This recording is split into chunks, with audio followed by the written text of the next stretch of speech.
Mrs. Frisby said, "Jonathan and Mr. Ages got the screen open."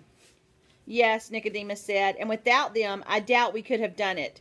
The steel frame was strong, the bolt was secure, and the wire so stiff we could not have bent it enough for one of us to go through. So we were glad they were with us, and asked if they would, after all, like to stay with us. Since there were only two of them, they said they would, for the time being at least." And now began a journey that was to last, with some interruptions, for almost 2 years. Parts of it were pleasant. It was a joyful feeling at first just to be free, and again to get those laboratory collars off, and parts of it were terrible. I have made notes about all of it, and if the time ever comes when rats publish books of their own, I intend to write a book about it. It would be a long book, full of trouble and danger, too much to tell now. It was in one of the dangerous times that I lost my eye and got the scar that you now see on my face. But we did have some happy times and some pieces of great good luck. Two, in particular, that help to explain how we got here and what our plans are now. It was early summer when we got out. We had known that beforehand. We could tell by the lateness of the light through the windows. Though it was dark when we finally stood on the roof, we had no trouble getting down the side of the building, however. There were downspouts in the corners with plenty of toe holds. We dropped the screwdriver and the spool of thread into one of those. A little lower there was ivy. We were all good climbers, and there was moonlight to see by. In less than 15 minutes we were on the ground, staying in the darkest shadows, under the bushes when we could. We sped away from Nim, not knowing or caring at first what direction we were even going. Nobody saw us. During the next few weeks we lived as we could. We had, in a way, to learn all over again how to get along, for although the world outside the laboratory was the same, we ourselves were quite different.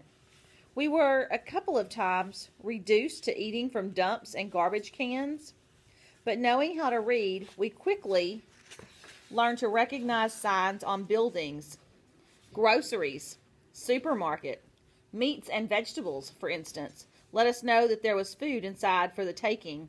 And once inside a supermarket at night, they always leave a few lights on, we could even read the signs on the wall directing us to Section 8 for dairy products like cheese, Section 3 for baked goods, and so on. In the country, there were barns and silos stocked with grain and corn, and chicken houses full of eggs. Occasionally we came upon other rats, and a few times we talked with them, but not for long, because after just a few words they would begin to look at us strangely and edge away.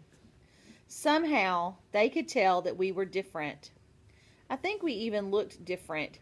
Either the diet or the injections at Nim had made us bigger and stronger than other rats, and all the strange rats we saw looked to us surprisingly weak and puny. So we were set apart from even our own kind. It was while we were in the country that we had our first important stroke of luck. When we had just about decided, after nearly 4 months of freedom and constant roving, to find a place to settle down, if not permanently, at least for the winter.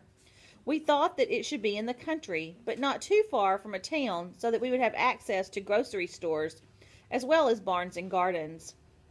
It was about this time, too, that I began to wonder and worry somewhat about the fact that whatever we ate, whatever we needed, must always be stolen.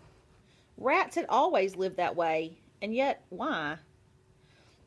I talked to some of the others about this. It was the beginning of discontent, and an idea that kept growing, although very slowly. The season was autumn. We were walking one evening down a winding country road. We never walked really on the road, but along the edge so that we could vanish into the bushes or a ditch if anyone came along. You can imagine that 20 rats and 2 mice traveling in procession would cause some comment, and we did not want that. As we walked, we reached a very high fence of wrought iron, the kind that looks like a row of black iron spears fastened together with pointed tops.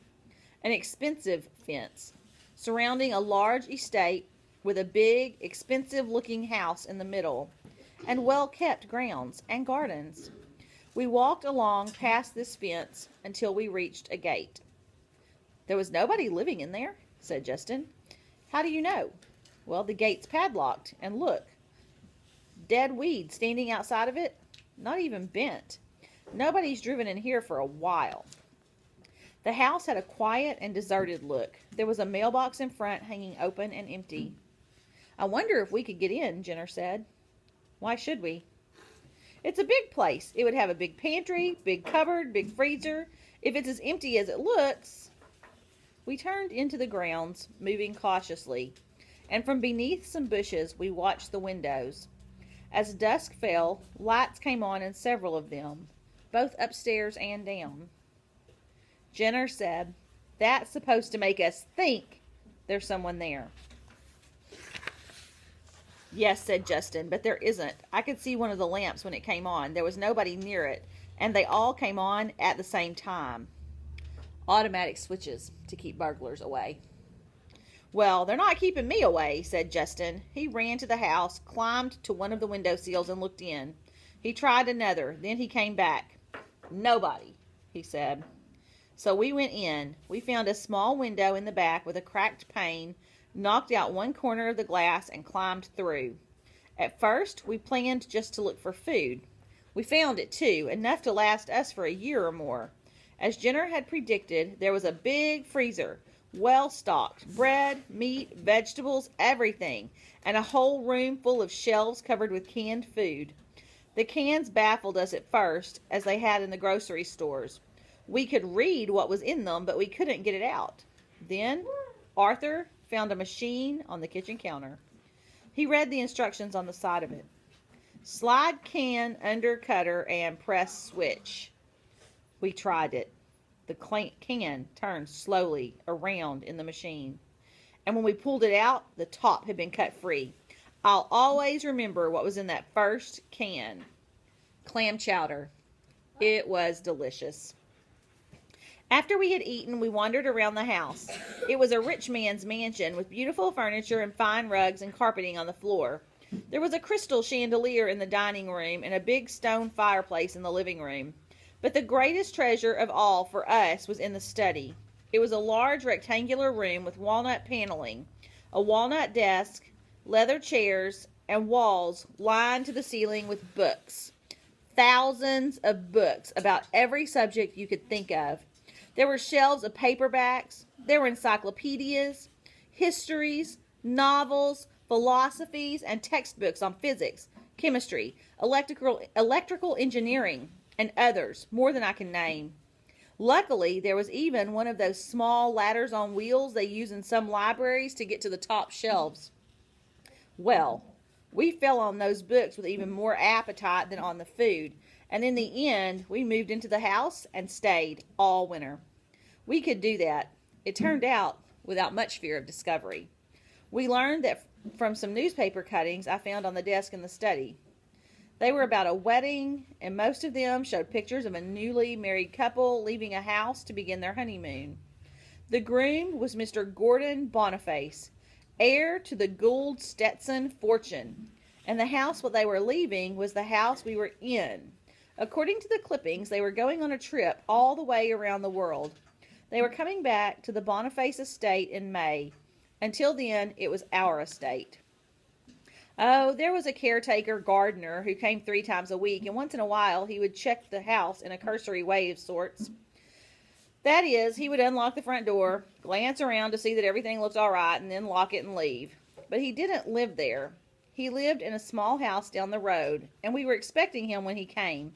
He had figured out from the way the place was set up, the lawns way the place was set up, the lawns mowed, leaves raked, gardens weeded and watered, that there had to be somebody working on it. So he posted a watch, saw him coming, and kept watching him all the time that he was there. And we made sure when he looked in the house that everything did look all right. This involved a certain amount of work. We had to haul all our empty tin cans and other trash at night out into hidden places in the woods quite far from the house. We cleaned up after ourselves carefully. We learned to use the water taps and the dusting cloths we found in the kitchen closet. If the caretaker had looked more closely, in fact, he would have seen that the kitchen counters were somewhat shinier than they should have been in an empty house. But he didn't. He never even noticed the small corner of glass missing from the back window. And all winter, far into the night, we read books and we practiced writing.